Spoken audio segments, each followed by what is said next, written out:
My name is Sharmila Wajirko, but everyone calls me Sam because that's a really long name, right? And I am one of the founders of Rahab's Daughters. I'm a survivor of human trafficking myself.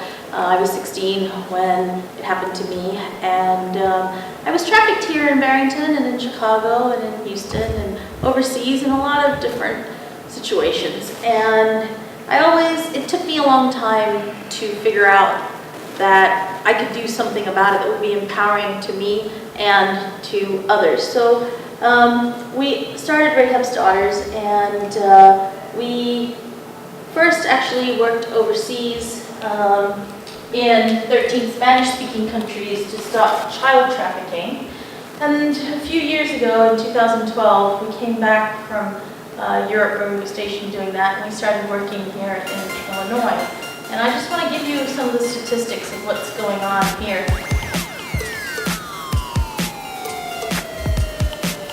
About every 30 seconds, a person gets trafficked somewhere in the world.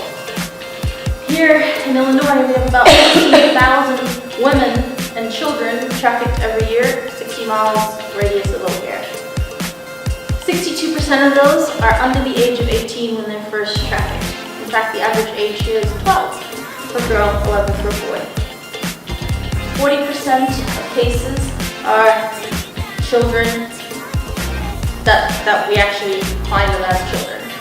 Every pimp can make about 150K a girl, and he has about 4 to 6 girls per pimp. That's not a year for him as a pimp, that's per girl. That's per girl per year.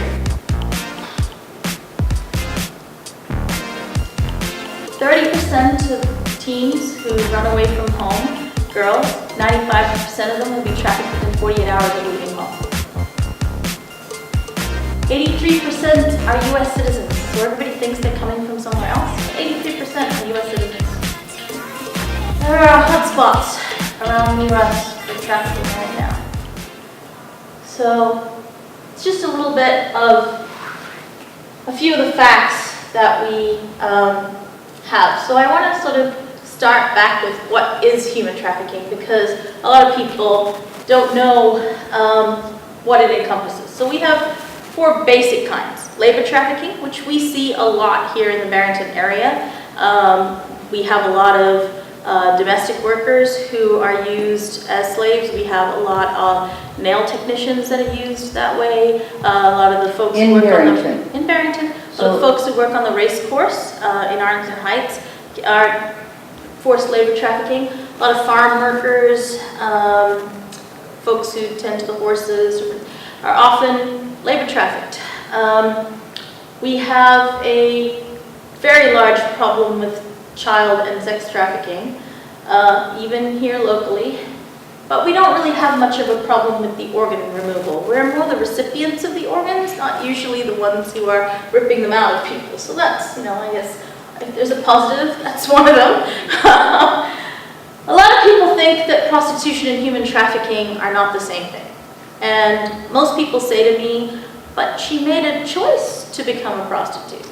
Okay, so if 62% of prostitutes were first trafficked before the age of 18, and we find them at 20 or 27 or 35, or my oldest survivor was 59, and she had been trafficked since she was 3. She'd actually been trafficked in from China at the age of 3 to serve as a sex slave.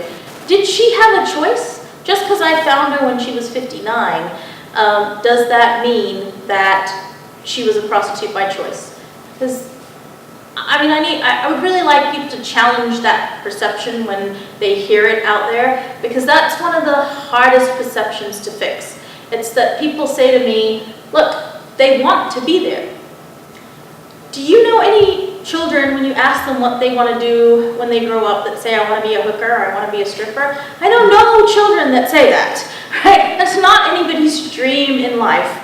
And therefore, we might want to look at what was the root to that occurring, right? And we're going to talk a little bit about that too. The other thing that people always say to me is, does it happen here? Because it only happens to the uneducated and those in abject poverty, and it doesn't happen here. I'm here to tell you that is such nonsense. Anybody living on the fringes are vulnerable. Here in the suburbs, a lot of women who are in the middle of really terrible divorces or living through domestic violence get trafficked all the time because they will do anything to get out of their situation, but they end up in a worse situation because they're so vulnerable.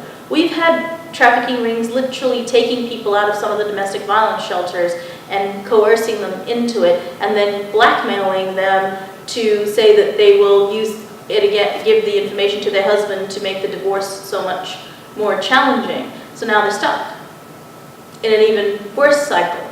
And these are things that, you know, they happen out here in the suburbs all the time. Where there's domestic violence, where there's any kind of vulnerability, the chances of trafficking go up a lot. And it's not just about the poor or just about folks without education. Any child in our local high school is susceptible to being trafficked. Have any of you heard of the term catfishing? Do you know what that means? Catfishing. Mm-hmm. It's when somebody goes online and pretends to be someone they're not to get a child to come to them.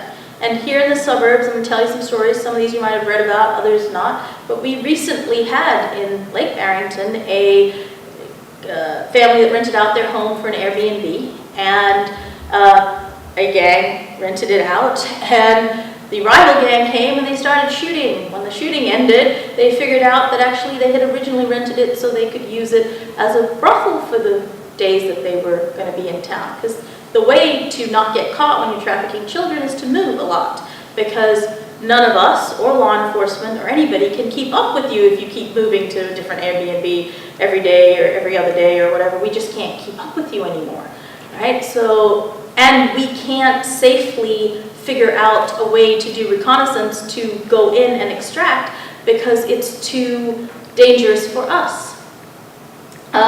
So the other side is that, you know, we've got to, human trafficking must involve violence and confinement. Most victims of trafficking, labor, or sex are in captivity in their minds. They're going to be walking around here looking perfectly normal to you and me, but they're in fact being coerced mentally to stay in the situation that they're in.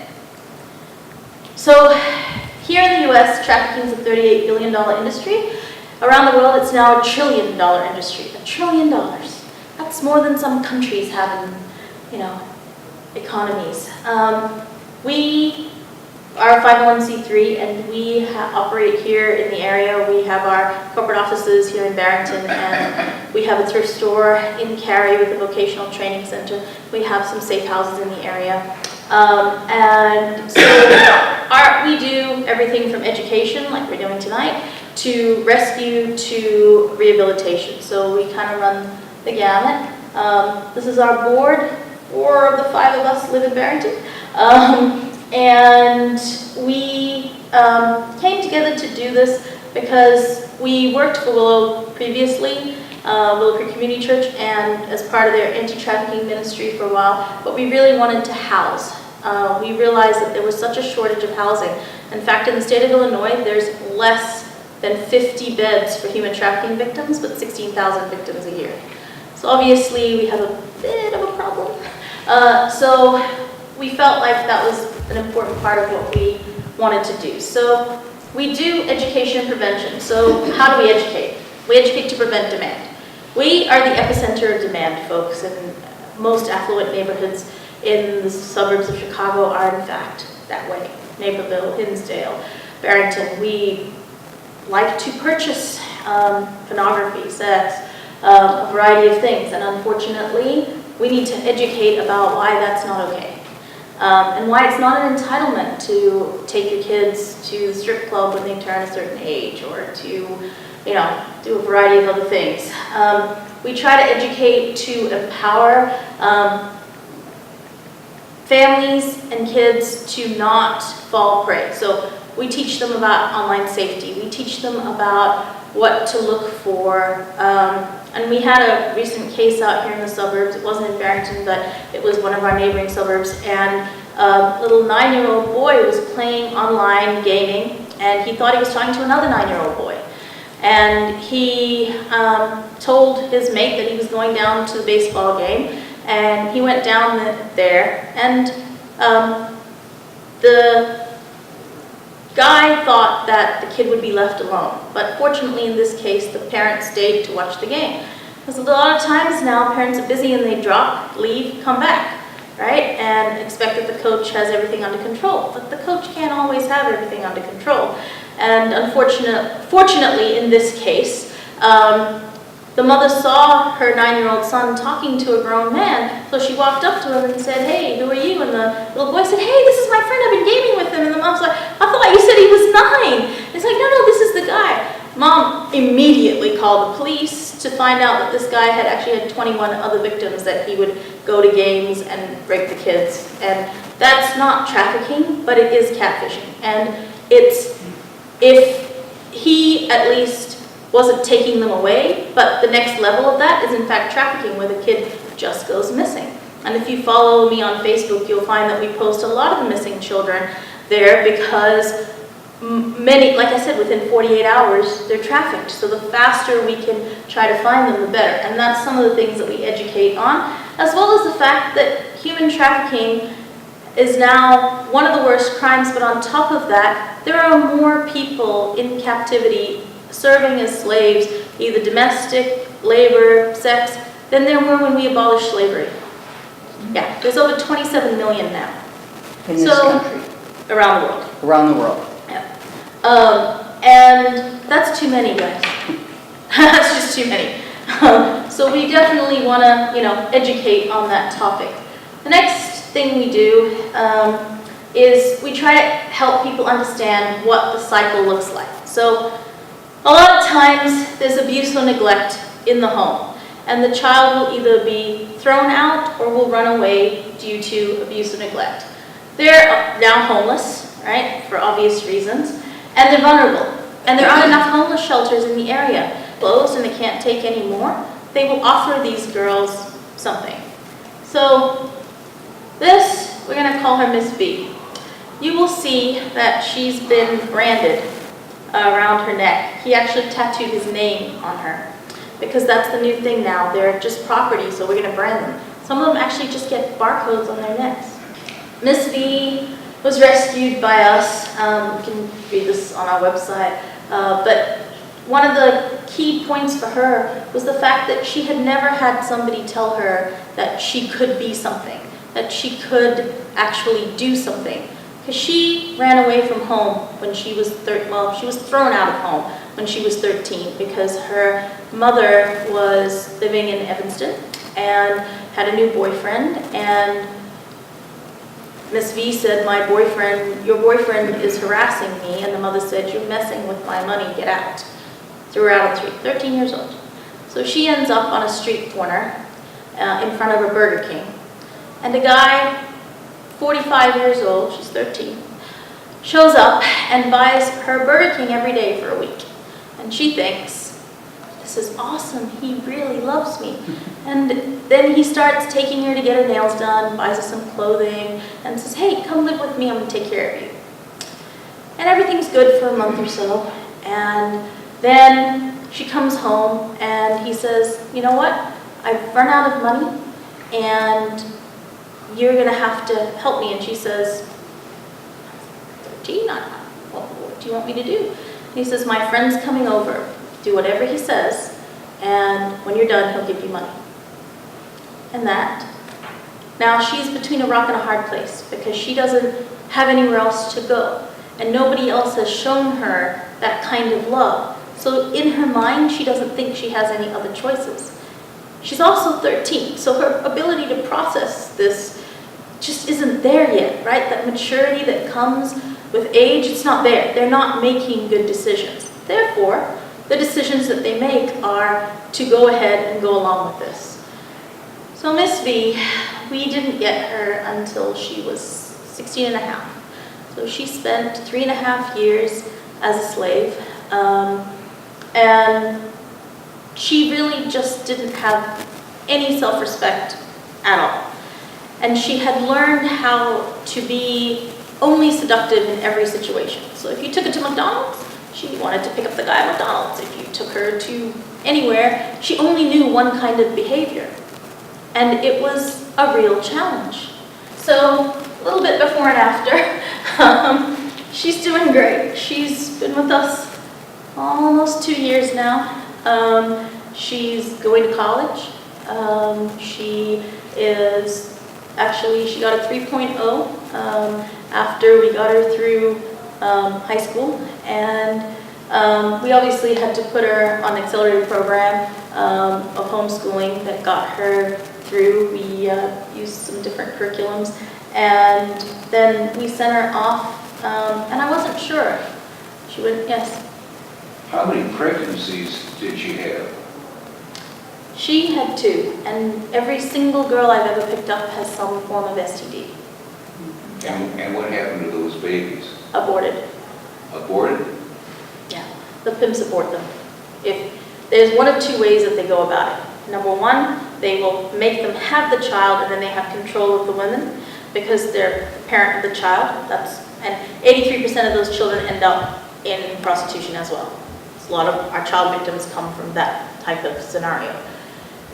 The rest say, no children, abortion immediately, because that's cutting away from my money, because, there are some who will work them pregnant. We'll talk about some of those in a minute. But every single girl who has ever come to me has had an STD. Do you inform their parents that they're alive or safe once you get them? If they are a minor, If it's, it is not my call. It is DCFS's call. okay. So we have mandatory reporting. We have to report every single minor that comes into our care, and we don't always get to keep them. It depends take them away. on the say, situation. We'll put them in foster care. Yes. Then they run away If we again. want to keep them, we have to get parental sign-off. Yeah. So So her parents signed off? absolutely. That's good. So we allow them to keep whatever financial benefits they're getting. So if they're getting welfare for the child, we allow them to keep that. We do not take any of the benefits, so therefore signing the child off is an easy decision because they're not losing anything. Because they're still claiming these children as living at home with them, and et cetera, and collecting a lot of times some benefit for doing that. And so if we don't mess with their money, they don't mess with us saving their child. And I'm okay with that. I'm totally fine with it. So that's for the welfare police to figure out. My job is to save the children. So we will go after parental sign-off with, once we figure out who the parents are. A lot of times they'll know who their parents are and where their parents are living, and it's not that hard to solve the problem. Other times it's really hard to solve the problem. How do you find them? Well, that is such a different, so we have many different ways. The hospitals refer us, so when they find them in the hospitals, a lot of times they'll have been beaten so badly or raped so badly that they will need emergency care, and as soon as the hospital identifies, we'll go in and give them options. If they're minors, we have to call the FBI, we have to call DCFS, we have to get appropriate things involved. If they're over 18, then they can make a choice to come with us. We still always report to law enforcement, but we cannot force them to talk to law enforcement. And a lot of times they need some time before they can talk to law enforcement. It doesn't help us catch the criminals, but at the same time I can't have them wanting to hang themselves either, so it's a balance. Law enforcement gives them to us, so we get them from the FBI, we get them from the local police stations, and then we do outreach. So we go into all the strip clubs, all the brothels in the area, all the clubs, and we call the ads on back pages and the reader and everything else, and we order the youngest ones we can find to come and then give them an option of getting out. And we have different ways that we work on that, but yeah. Oh, like you're try going to buy them for Exactly, something, yeah. but then But then we don't. got it. Yeah, we refuse to give money to them. Absolutely, flatly refuse to give them money because it's going not to them anyway. Right. Yeah. An early statistic that you put up on the board indicated there's a huge number in the Chicagoland area that are in this position. 16,000 a year. But yet you only have 8? I only have 8 beds. Eight So beds. I only have 8 beds. So in this area, and then we have 6 more for the more longer term folks. Do you know how hard it's a challenge for us to raise enough funds to add more beds. That's why that donate button is Yeah. so prominent. Yeah, that has been our, we are on a campaign right now to open a house for boys because the incidence of young men has gone up, and the young men have the highest suicide rate because a lot of times they're forced to do things that are not in line with their sexual preferences, right? So boys are 11, they have massive shame with this, and we're just starting this campaign to raise money, but it has been more difficult than you think because we have multiple issues. People don't want them in their communities, for example, because they feel like there might be some negative, connotations attached to that. We have other issues of finding, a space with the right kind of care, but mostly it's about money. People don't want to give to this a lot of times because it's a difficult subject to talk about. And so, we're working on it though. I mean, it will, we hope to next year have the ability to do that. From a rescue perspective, we have a 24-hour hotline that you can call with tips. We have people manning that all the time, and we will immediately respond. We work with local law enforcement on different operations. You might have heard of Operation Crisscross that happens a couple times a year, where that we specifically run campaigns to save children. And then we do Super Bowl every year, which I'll talk about in a minute. And we work with local churches in the area to find volunteers and have mentors and different things like that for the outreach and the rescue team. We're a 100% volunteer-run organization, so everybody is that way. We go to Super Bowl every year. This was our Super Bowl team. This year at Super Bowl, we gave out 2,000 of these beautiful wooden bricks that you can help us paint because we want to take 10,000 to the next Super Bowl, which is in Minneapolis. We visited 435 strip clubs and brothels, and we rescued 5 women that week. The youngest one was 16 this year. This year it was in Houston. Last year it was in San Francisco. In San Francisco, our youngest girl was 7. And oldest one was 59. This year the oldest one was 41. Do the bricks have information about your organization? Yeah, Is so that what happens is we build little brick towers out of these, and we have a sticker on the back. We don't apply the sticker until right before Super Bowl because we don't want it to freeze off or boil off or, but we make little brick towers everywhere, and we hand out brochures and pamphlets in the area, and we say, if you see something, say something, please call us. And you'd be amazed at, we get a lot of tips, some of them less helpful than others, but anything that results in saving somebody, we're on board with. So what do we do after we rescue them? We have 3 stages to our plan. The first we call rehabilitation, which is just basic needs. We're trying to get them, food, shelter, clothing. We operate a thrift store just down Northwest Highway, which is there so that any victim from anybody's organization can come and have the dignity of choice of their clothing, because most of these girls haven't had that. They've been told what they have to wear, they've been told what they have to eat. Many times they can only eat after they deliver a certain amount of money. A lot of the girls come to us with, I haven't been able to eat or sleep for 3 or 4 days because I couldn't make my quota, right?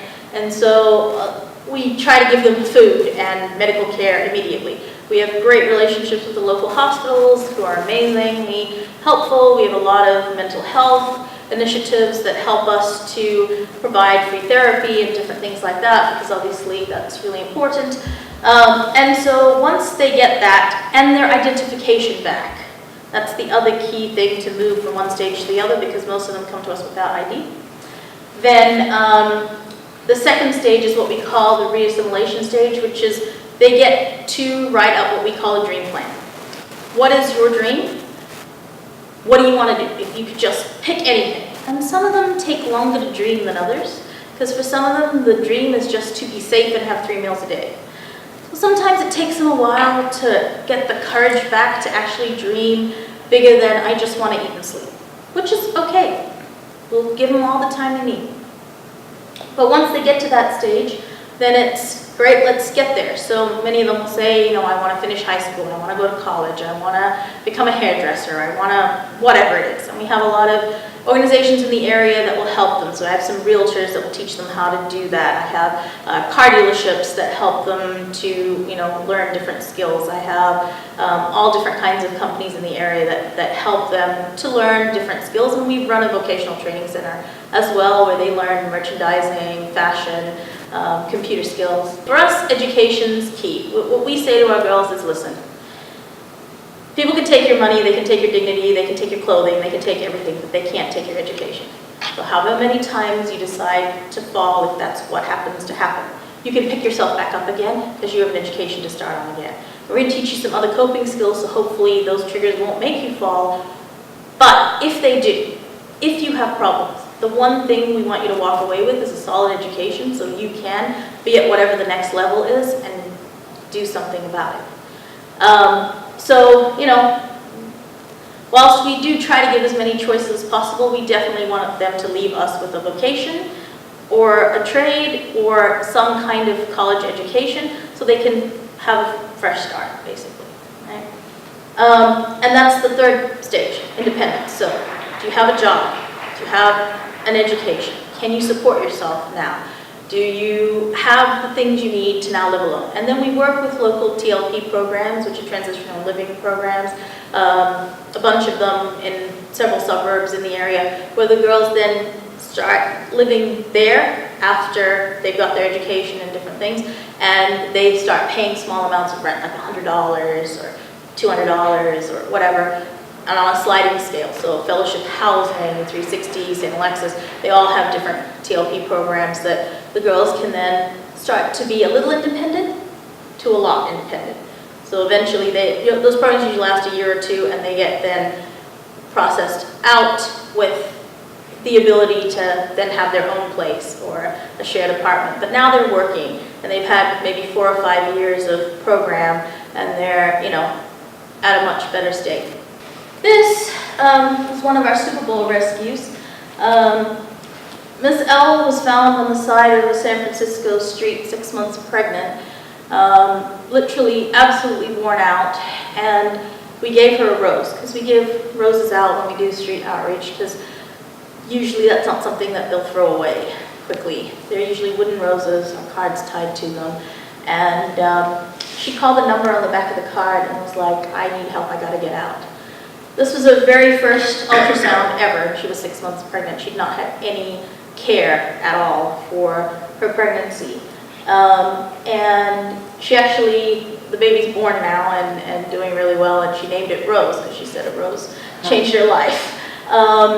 She's actually in college now and living in a program for moms, young moms, so teen moms, where they get to go to college, they have childcare for the baby, and they're able to continue to learn both parenting skills in a controlled environment while being able to pursue their education and get the therapy they need to not repeat the parenting that they might have had, right? So because it's really important, otherwise we're going to be one of the 83% that ends up with the child also becoming prostituted.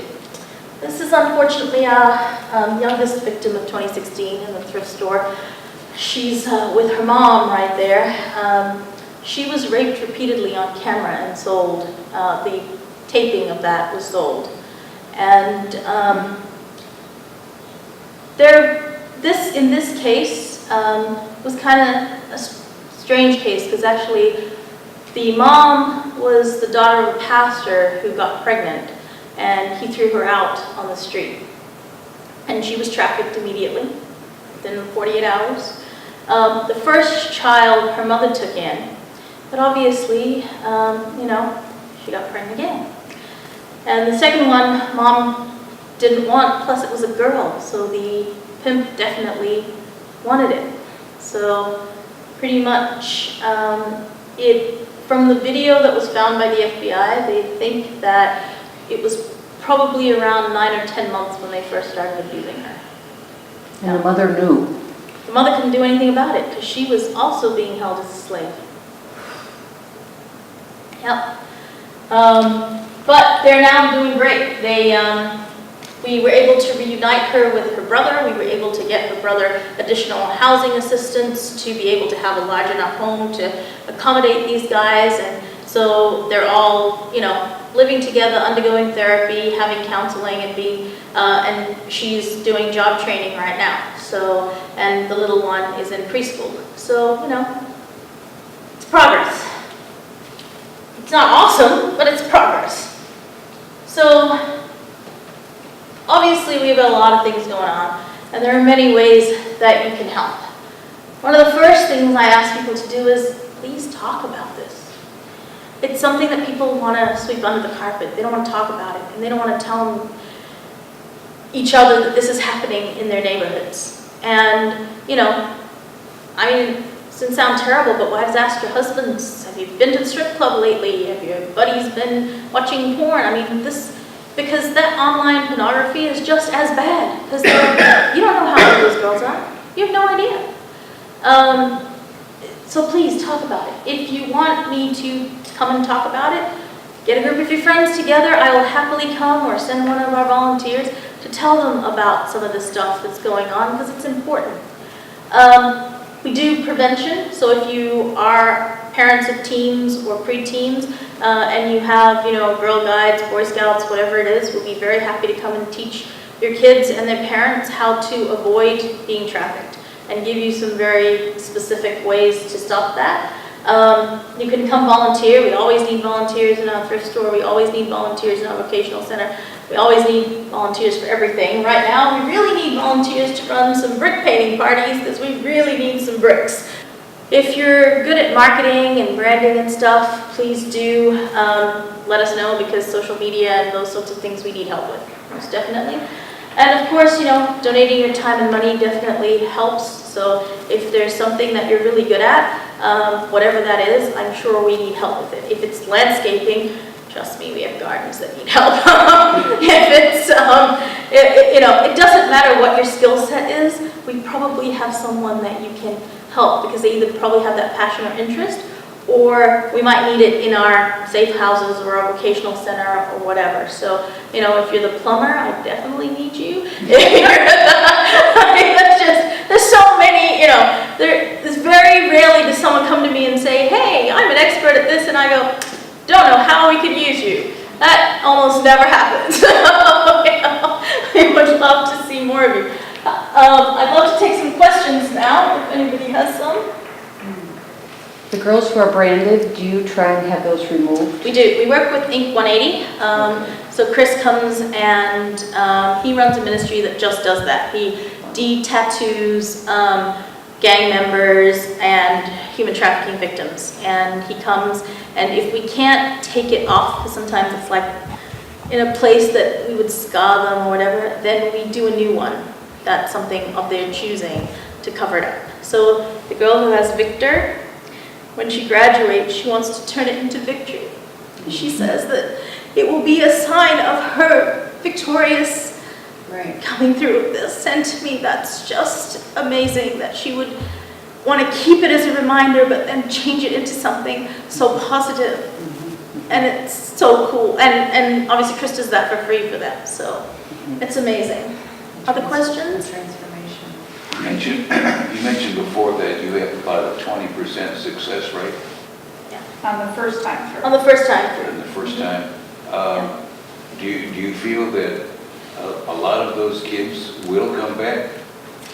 Yeah, we get about 80% of them back, but sometimes we're just too late in the situation. So we had two in Houston this year at Super Bowl who wanted out. One, he was holding her child, and he was the father of the child. The other one was threatening her mom. And when they tried to get out, he actually shot them in the head. You can Google it. Sometimes they don't get the chance to either get out or they don't get the chance to come back. We had one lady who, and I mean, I told the FBI that it was her boyfriend, but she got out twice. But every time they put her in a safe house, they didn't force cutoff of communication from the boyfriend because she wouldn't go to the safe house otherwise. And somehow every time she got kidnapped back. And the third time, he stabbed her in the leg so much that she couldn't run. But she managed to get out again, and they asked us if we would take her, and I said, well, only if we're cutting off communication, because in our program, the first 30 days, sometimes 60, you can't have no outside communication, because I had to cut those ties, and I had to bond with them ourselves, because it's really hard to earn their trust, but it's even harder if they have other influences stopping us from building that bond, because trust is not something they do.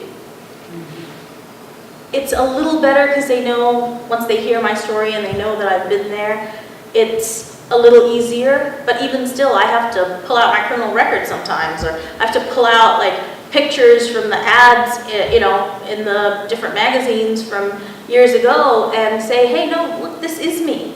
This is me. And I was you. But that's sometimes the only thing that gives it legitimacy. A lot of our volunteers are girls who've been through our program, and obviously we don't make that public knowledge when they're volunteering, but at the same time, when we're doing first responder work, we try to always send someone who's been through it.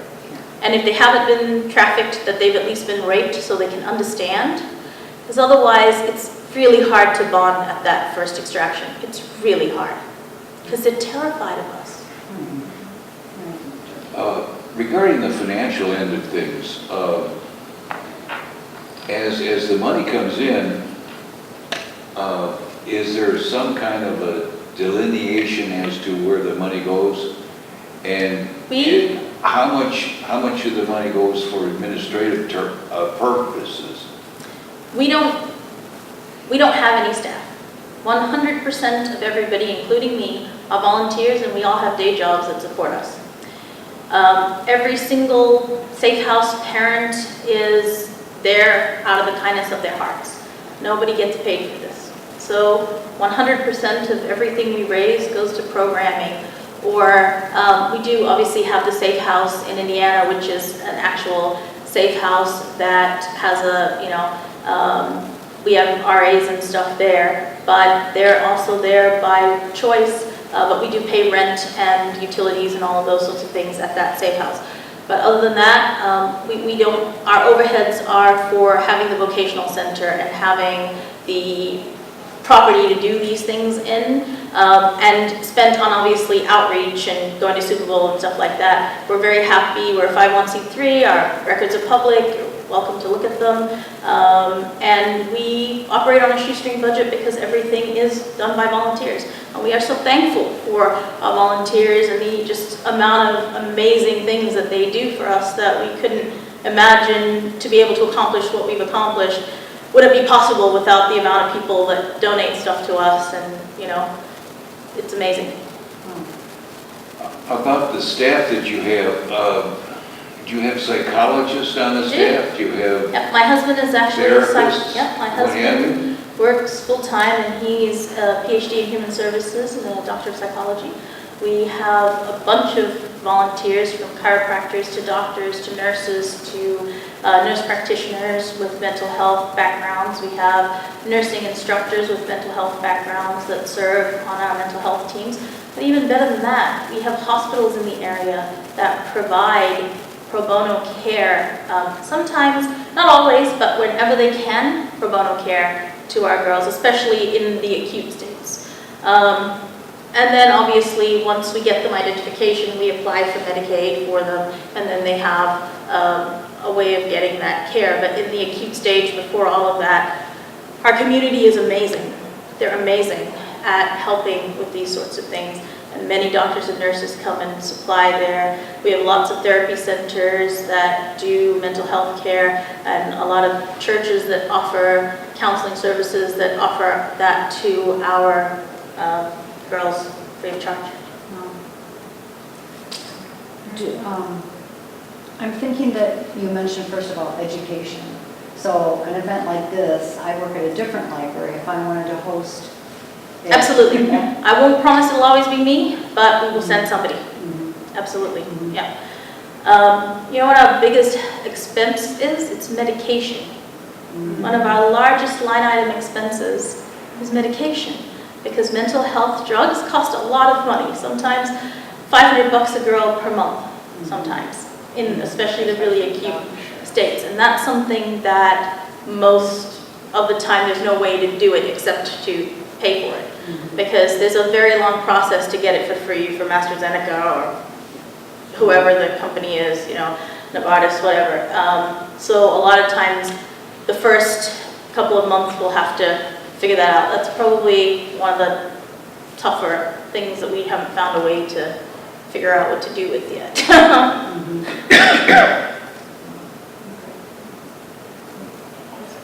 So I live in Cary, so I could volunteer at the resale shop. That'd be amazing.